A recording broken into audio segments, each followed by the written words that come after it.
श्रीपादराजं शरणं प्रपद्ये. अध्याय 14.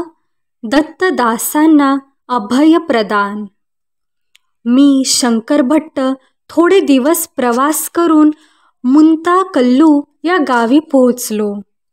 वाटसरूंना विचारले तेव्हा कळले की अजून थोड्या दिवसांतच कुरवपूरला पोहोचेन. श्रीपाद प्रभूंच्या सगुण स्वरूपाच्या दर्शनाची मला ओढ लागली होती. ज्या मार्गावरून मी जात होतो त्याच मार्गावरून एक व्यक्ती हातात ताडीचे पात्र घेऊन येत होते. मला त्या ताडीचा वास असह्य होत होता. तो टाळण्यासाठी मी श्रीपाद प्रभूंचे स्मरण करीत वेगाने पुढे चाललो होतो. ती व्यक्तीसुद्धा आपला वेग वाढवून माझ्या जवळ येऊन पोहोचली. त्याने विचारले, मी तुझ्याकडे येत असताना तू असे दूर जाणे योग्य आहे का? मी तेवढ्यात म्हणालो, तू कोण आहेस? तुझे माझ्याशी काय काम आहे?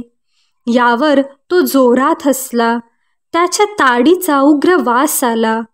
मी कोण आहे ते जाणून घेण्या अगोदर तू कोण आहेस, कोठून आलास, कोणीकडे चाललास हे जाणून घेणे योग्य आहे. ताडी विकणारे सुद्धा वेदांतावर बोलण्या एवढे समर्थ आहेत वाटतं. त्याने रस्त्यावरून येणाऱ्या लोकांना हाका मारून बोलावून घेतले. तिथे लोकांचा जमाव झाला. त्यांना तो ताडीवाला गृहस्थ म्हणाला, मित्रांनो, मी या प्रांतात ताडी विकणारा आहे. मी धर्माने जगतो.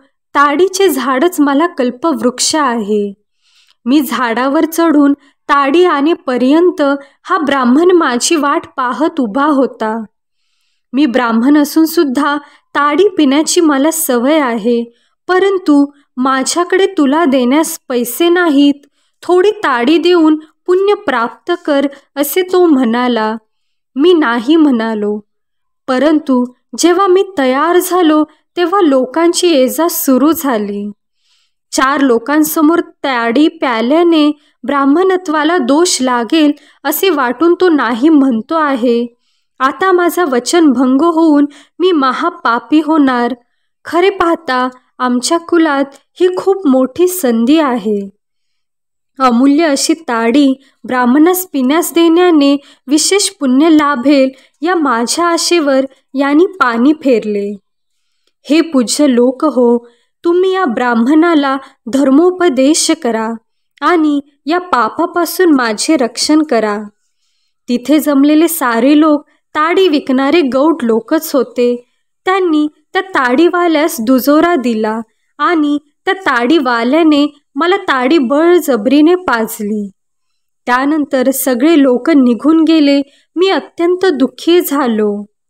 उत्तम ब्राह्मण कुलात जन्मून नीच अशी ताडी प्यालो. माझे ब्राह्मणत्व नष्ट झाले. परम पवित्र अशा श्रीपादांचे मुखकमल आता कसे पाहू? जळलं माझं कर्म, नशीब माझे. माझ्या कपाळी विधी लेखच असा होता, तेव्हा वेगळे कसे होणार?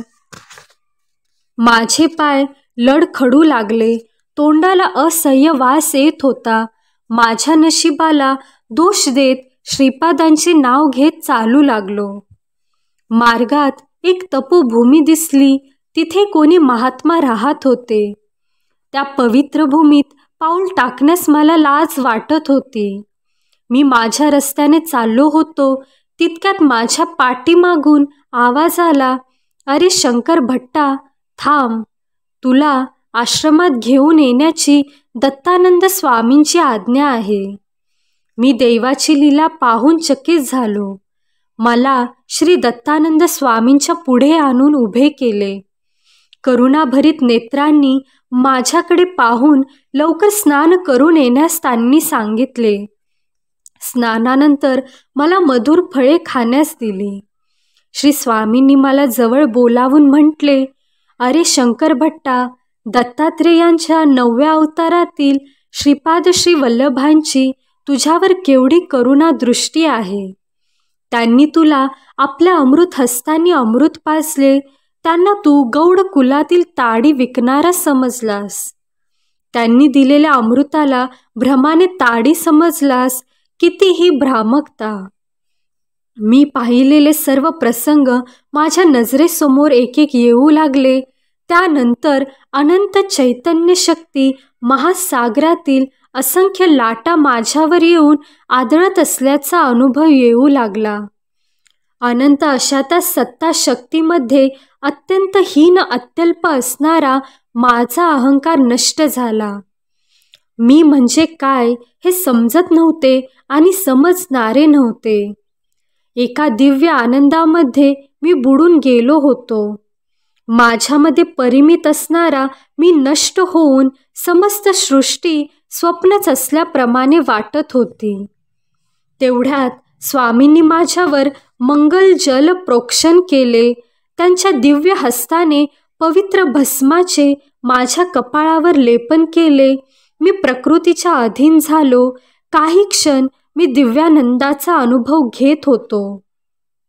प्रकृतीस्थ असणारा मी लगेच स्थूल तत्वात फसत जात असल्याचे लक्षात आले.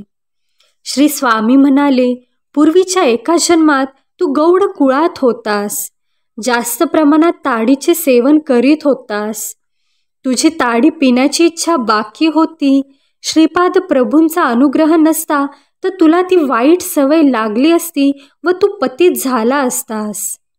तुझ्या पत्रिकेत अनेक गंडांतरे आहेत, परंतु श्रीपाद प्रभूंच्या अमृत दृष्टीने त्यांचा तुझ्या न कळत परिहार होतो.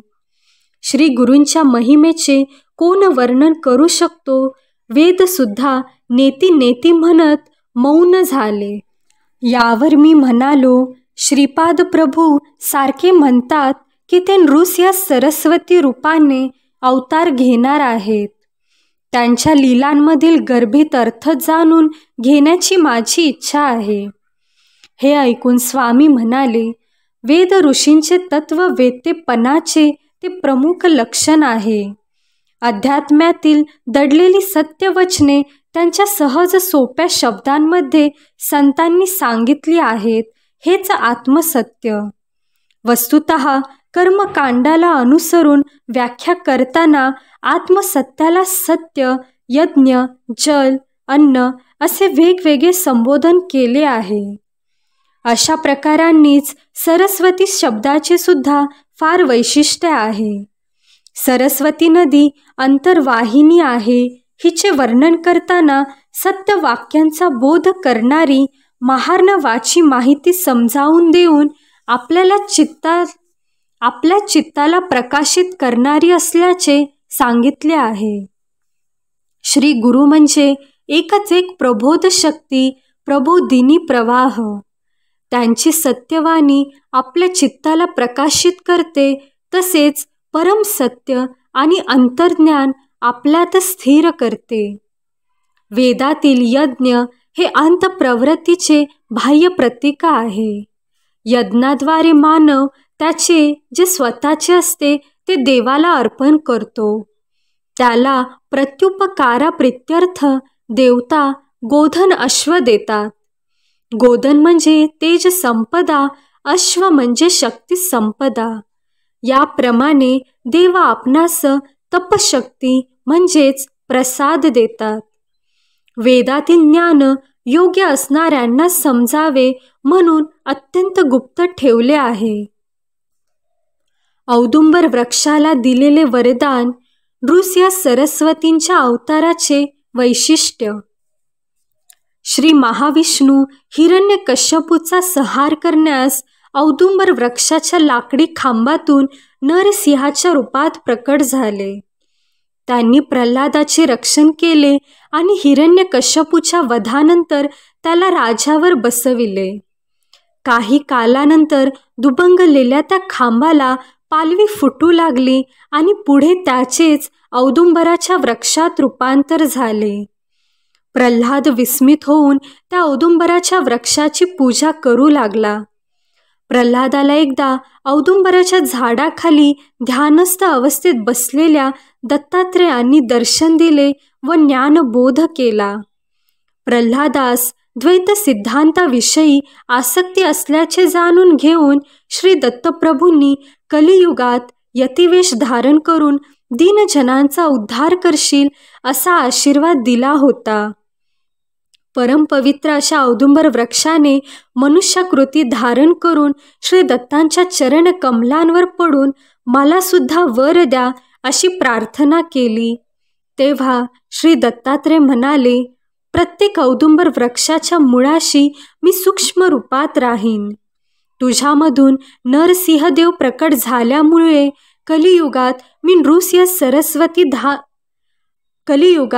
नृसिंह सरस्वती नाव धारण करून अवतार धारण करीन असे माझे वचन आहे. स्वामींचे वक्तव्य ऐकून मी म्हटले, महाराज, श्री पिटिकापुरम येथे श्रीपाद प्रभूंचे दर्शन घेण्यासाठी आणि त्यांच्या बाललीला ऐकण्यासाठी मन सदैव लालचावलेले असते. श्रीपादांच्या अद्भुत लीला. स्वामी म्हणाले, लहानपणी मला स्पष्ट बोलता येत नसे, शब्द तोत्रे येत. त्यामुळे सगळी मुले माझी थट्टा करीत. मला एक अनामिक आजार झाला. 5 वर्षांपासून तो वाढू लागला. 1 वर्ष लोटल्यावर 10 वर्षे उलटल्यासारखे झाले. मी 10 वर्षांचा झालो तेव्हा 50 वर्षांची लक्षणे दिसू लागली. त्यावेळी बापन्नाचार्युलू पिठिकापुरम येथे यज्ञ करीत होते. माझ्या वडिलांनी यज्ञासाठी मला नेले होते. त्यावेळी श्रीपादांचे वय 6 वर्षांपेक्षा जास्त नव्हते. यज्ञासाठी लागणारे तूप जमा करून ठेवले होते. ते एका वयस्क ब्राह्मणाच्या स्वाधीन केले होते. तुपातील 1/3 भाग तो ब्राह्मण घरी लपवून ठेवून उरलेला 2/3 भाग यज्ञासाठी आणत असे. यज्ञाला प्रारंभ झाला, परंतु तूप थोड्या वेळातच संपत आले. त्यावेळी तूप तयार करणे कठीण होते हा चिंतेचाच विषय होता. श्री बापन्नाचार्युलूंनी श्रीपादांकडे हेतू पुरस्सर पाहिले. तेव्हा श्रीपाद म्हणाले, काही चोर माझे धन अपहरण करण्याची योजना करीत आहेत, परंतु मी त्यांचे प्रयत्न सफल होऊ देणार नाही. योग्य वेळीच त्यांना शिक्षा देईन. त्याच्या घरी पत्नीबरोबर शनिदेवाने राहावे अशी आज्ञा करतो आहे. एवढे बोलणे झाल्यावर श्रीपादांनी त्या वृद्ध ब्राह्मणाला बोलावून ताडपत्रीवर असे लिहून दिले, आई गंगामाते, यज्ञाच्या निर्वाहनासाठी लागणारे घृत द्यावे.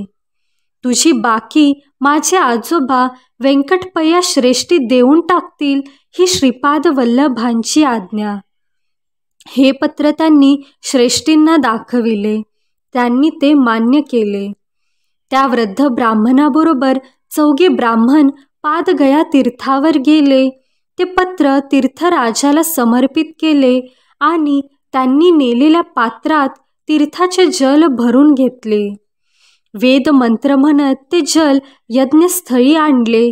ते जल आणत असतानाच सर्वांच्या समोर त्याचे शुद्ध तूप झाले. त्या घृताच्या आहुतीने यज्ञाची सांगता झाली. सर्वजण आनंदित झाले. वचनाप्रमाणे श्रेष्ठींनी त्या पात्रात तूप भरून गया तीर्थास समर्पित केले. घृत ओतताना त्याचे पाणी झाले होते. माझ्या वडिलांनी माझी दुःस्थिती श्रीपादांना सांगितली. ते म्हणाले, थोडा वेळ थांबा, रोगाचे निवारण होईल. तोत्रेपणा काढून टाकीन. एक घर जळणार आहे. त्याचा मुहूर्त ठरवायचा आहे. प्रभूंची विधाने अनाकलनीय होती. तेवढ्यात तो वृद्ध ब्राह्मणाला तूप चोरल्यामुळे काही हानी झाली का ते पाहण्यास आला. काही झाले तरी श्रीपादांच्या दर्शनाने चांगलेच घडेल असा त्याला दृढ विश्वास होता. श्रीपाद प्रभू त्यास म्हणाले, आजोबा, तुम्ही मुहूर्तशास्त्रात पारंगत आहात. एका घराला परशुराम प्रीती नष्ट करायची आहे. त्यासाठी योग्य मुहूर्त काढायचा आहे. तेव्हा तो वृद्ध ब्राह्मण म्हणाला, गृहनिर्माणासाठी, भूमिपूजनासाठी मुहूर्त असतात, परंतु गृहदाहाला मुहूर्त नसतात. श्रीपाद म्हणाले, चोरी करायला गृहदाहाला मुहूर्त कसे नसतात? तो वृद्ध ब्राह्मण म्हणाला, तसे मुहूर्त असल्याचे मी ऐकले नाही. श्रीपाद म्हणाले, आजोबा, किती शुभ वार्ता सांगितलीत. परमपवित्र अशा यज्ञासाठी जमविलेले तूप एका धूर्ताने चोरून नेले. अग्निदेवाला भूक आवरली नाही. धर्मानुसार त्यांना मिळावयाला हवे असलेले तूप न मिळाल्यामुळे ते घर जाळून आपली भूक भागवित आहेत. अग्निदेवता आनंदाने उड्या मारित आहेत. श्रीपाद प्रभूंचे बोलणे ऐकल्यावर त्या वृद्ध ब्राह्मणाचा चेहरा पडला. श्रीपाद म्हणाले, तुझे घर भस्मसात झाले, त्याचे थोडे भस्म घेऊन ये. श्रीपाद प्रभू अनुग्रह करून वरदान देतात, तसे संतापाने नष्ट करतात हे ब्राह्मणास माहीत होते. तो काही एक शब्द न बोलता भस्म झालेल्या घराचे भस्म घेऊन आला. ते भस्म पाण्यात टाकून ते पाणी पिण्याची प्रभूंनी मला आज्ञा केली आणि 3 दिवसपर्यंत असे करण्यास सांगितले. आम्ही श्री बापनाचार्युलूंच्या घरी 3 दिवस राहिलो आणि ते भस्मयुक्त पाणी प्यायले. माझा तोत्रेपणा पूर्णपणे नाहीसा झाला आणि मी स्वस्थ झालो. श्रीपाद प्रभूंनी आपला दिव्य हस्त माझ्या मस्तकावर ठेवून शक्तिपात करून मला ज्ञानदान करून धन्य केले. त्यानंतर ते म्हणाले, आजपासून तू दत्तानंद या नावाने प्रसिद्ध होशील. गृहस्थाश्रम स्वीकारून लोकांना तारशील. धर्मबोध करशील. तू आणि हा वृद्ध ब्राह्मण मिळून गेल्या जन्मी व्यापार करीत होता. व्यापारात वैषम्य आल्याने एकमेकांचा नाश करण्याचा दोघे प्रयत्न करीत होते. एके दिवशी या वृद्ध ब्राह्मणाला घरी बोलावून प्रेमाने खीर खाऊ घातलीस. त्या खीरीत विष कालवलेले त्या ब्राह्मणास माहीत नसल्याने त्याने ती खीर पूर्ण खाल्ली आणि काही वेळाने तो मरण पावला. तुला माहीत नसताना या वृद्ध ब्राह्मणाने तुझे घर काही लोकांकरवी जाळले आणि ते जळून भस्म झाले. तुझी पत्नी त्या आगीत जळून मेली. घरी आल्यावर सर्वनाश झालेला पाहून त्या धक्क्याने हृदय बंद पडून तू मरण पावलास. पूर्वजन्मात विष प्रयोग केल्यामुळे या जन्मी अशा विचित्र व्याधीस बळी पडलास. तुझे घर पूर्वजन्मी याने जाळले असल्याने त्याचे घर या जन्मी जळून खाक झाले. या लीलेने मी तुम्हा दोघांना तुमच्या कर्मबंधनापासून मुक्त केले. श्रीपाद प्रभूंचा अनुग्रह प्राप्त करून मी माझ्या घरी परतलो. त्यांच्या कृपेने वेदशास्त्र संपन्न पंडित झालो. त्या वृद्ध ब्राह्मणास नरसिंह वर्मांनी नवीन घर बांधून दिले. श्रीपादांच्या कृपा प्रसादाने दोघांचा कर्मबंधनाचा विच्छेद होऊन दोघांचे भले झाले. श्रीपाद प्रभूंच्या लीला अत्यंत दिव्य व अगाध आहेत. दत्तानंद पुढे म्हणाले, अरे शंकर भट्टा, सर्व देवता तेजातून निर्माण झाले आहेत. अदिती माता ही सर्व देवांची माता आहे. देवताच मानवाच्या प्रवृत्तीला विकासाला कारक आहेत. देवता मानवाला तेज देतात. मानवाच्या आत्म्यावर दिव्य चैतन्य संपदेचा वर्षाव करतात. त्या सत्य पोषक असतात. ते सत्य लोकाचे निर्माते आहेत. मानवाच्या संपूर्ण मोक्षाला अवाच्य आनंदाला कारणीभूत होतात. ब्राह्मण भूलोकीच्या देवता. सर्व देवता मंत्र स्वरूप आहेत. हे विश्व देवाधीन आहे. अशा प्रकारे देवता मंत्राधीन आहेत. ते मंत्रसद ब्राह्मणांच्या अधीन आहेत. म्हणून ब्राह्मण भूमीवर देवता समान आहेत. शब्द हा साधारणपणे पंचेंद्रियांनी ग्रहण करता येतो. शब्द प्रकाश, गमन, स्पर्श, शीतोष्ण, विस्तृती, बल प्रयोग, वेग वगैरे अत्यंत थोड्या प्रमाणात असलेले प्राथमिक भाव निवेदन करण्यासाठी मानवाच्या उपयोगात येतात. भाषेची प्रगती होत असताना क्रमाने भाषेमध्ये भावाची विविधता, निश्चितता वाढीस लागते. यासाठी अस्पष्टतेतून निश्चित असे निश्चल तत्व भौतिक अंशामधून मानसिक अंशामध्ये, व्यक्तातून अव्यक्त भावना, अशा पद्धतीने भाषेची वृद्धी होऊन वाढू लागते. पवित्र ग्रंथ पठण विशेष फलदायी. तुमचा श्रीपाद प्रभूंचे दिव्य चरित्र संस्कृत भाषेत लिहिण्याचा मानस अत्यंत स्तुत्य आहे.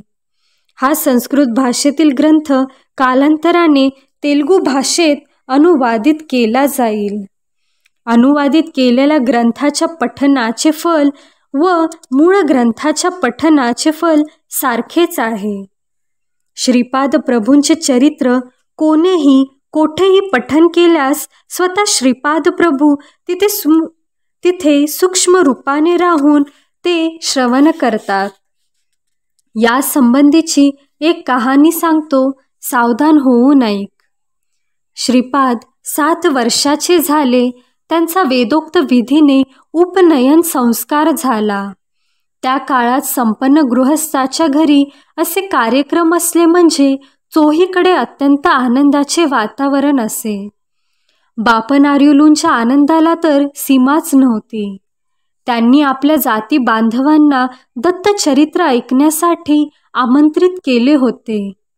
ते सर्वजण मोठ्या उत्सुकतेने दत्तचरित्र ऐकण्यास आले होते. दत्तदासांनी दत्तचरित्र सांगण्यास सुरुवात केली. ते म्हणाले, पूर्वयुगात अनसूया आणि अत्री महर्षी या परमपावन दाम्पत्याला एका पुत्ररत्नाची प्राप्ती झाली. त्याचेच नाव दत्तात्रेय असे ठेवले होते. तेच परमज्योती दत्तात्रेय सध्या या कलियुगात श्रीपाद श्री वल्लभ या रूपाने पिठिकापुरममध्ये अवतरले. त्या महाप्रभूंचे आज उपनयन झाले. उपनयनानंतर दिव्य तेजस्वी असे आपले प्रभू अधिकच तेजपुंज दिसू लागले. अशा दीनजन उद्धारक असणाऱ्या प्रभूंचे नित्य मांगल्य होऊ दे. हीच कथा ते सारखे सांगत होते आणि श्रोते तन्मय होऊन ऐकत होते. असे 53 वेळा कथन झाले. दत्तदासांवर श्रीपाद प्रभूंची अमृत दृष्टी पडली. उपनयनानंतर श्रीपाद तिथे असलेल्या ब्राह्मणांना म्हणाले की ते लगेच मालदासरीच्या घरी जाणार आहेत. जाण्याचे कारण विचारले तेव्हा श्रीपाद म्हणाले, विशुद्ध अंतःकरण असलेला दत्तदास माझे चरित्र सांगत आहे. त्याने एकदा सांगितलेला कथाभाग 1 अध्याय असे समजल्यास 53 अध्याय पूर्ण झाले आहेत. माझ्या चरित्रातील 53 अध्याय श्रद्धेने पूर्ण करणाऱ्याला देण्यासाठी असलेले सद्य फलित लगेच त्याला द्यायचे आहे. श्रीपाद प्रभूंच्या भक्त वात्सल्याला जाती कुलाचा भेद नाही. श्रीपाद प्रभूंना दत्तदासांकडे जाण्यासाठी ब्राह्मणांनी अनुमती दिली नाही. तेव्हा श्रीपाद क्रोधावेशाने म्हणाले, तुम्ही कोणालाही पंच म्हणून नीच जातीच्या लोकांना क्रूरतेने दाबून टाकीत आहात. परंतु त्यांच्यावर माझा कृपा कटाक्ष जास्त असल्याने येणाऱ्या शताब्दीमध्ये ते उन्नत स्थितीत राहतील आणि तुमचे ब्राह्मणत्व, तुमचे अधिकार, त्यांची सेवकवृत्ती धारण करून धर्मभ्रष्ट, कर्मभ्रष्ट होतील. माझे वचन म्हणजे काळ्या दगडावरील रेख आहे. त्यातील एकाही अक्षरात बदल होणार नाही. तुम्हा ब्राह्मणांमधील जे धर्मबद्ध होऊन दत्तभक्ती करीत आपले जीवन व्यतीत करतील त्यांची मी डोळ्यात तेल घालून रक्षा करीन. श्रीपादांच्या क्रोधावेशाला आई वडिलांनी शांत करण्याचा प्रयत्न केला. थोड्या वेळाने ते शांत झाले व त्यांनी मौन धारण केले. नेमके त्याच वेळी दत्तदासांच्या घरी श्रीपाद श्री वल्लभांनी त्यांच्या दिव्य मंगल स्वरूपात दर्शन दिले. त्यांनी प्रेमभराने समर्पण केलेली मधुर फळे स्वीकारली. त्यांनी दिलेले दूध प्रेमाने घेतले. त्यांनी आपल्या दिव्य हस्तांनी सर्वांना मिठाईचा प्रसाद दिला आणि दत्तदासांच्या घरी असणाऱ्या प्रत्येकाला त्यांनी आशीर्वाद दिला. बाबा शंकर भट्टा, पाहिलेस का श्रीपाद प्रभूंचे प्रेम?